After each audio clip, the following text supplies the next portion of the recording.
So, yun. Another vlog tayo guys. So, pasensya na po kayo kung hindi pa ako napag-upload ng ilang araw sa ating FB page saka sa TikTok. So, meron tayong tanggap dito na iPhone 11. Kita nyo naman.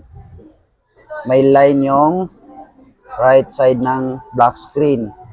So, tanongin natin yung may-ari. Actually, yung may-ari nito si Kuya Kim.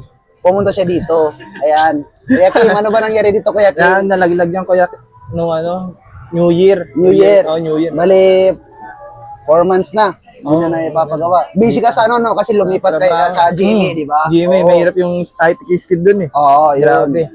So, ang gagawin namin dito, papalitan namin ng LCD. So, kami na bala dito, Kuya Kim.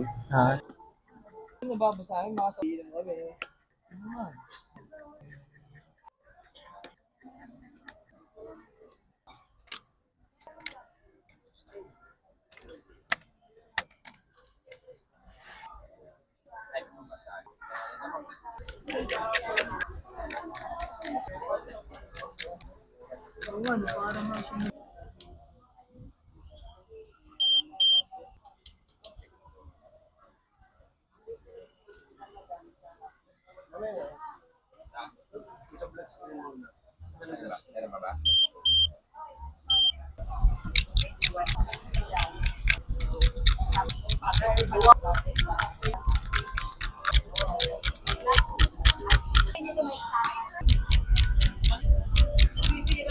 So, yun nga, napalitan na po natin ng LCD yung cellphone ni Kuya Kim.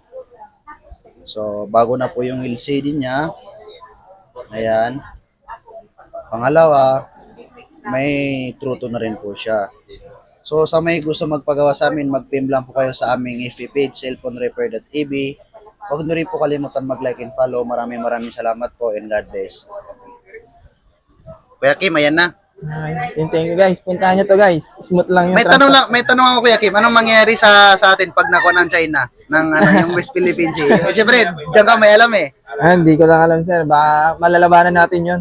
Sige. Thank you, boss.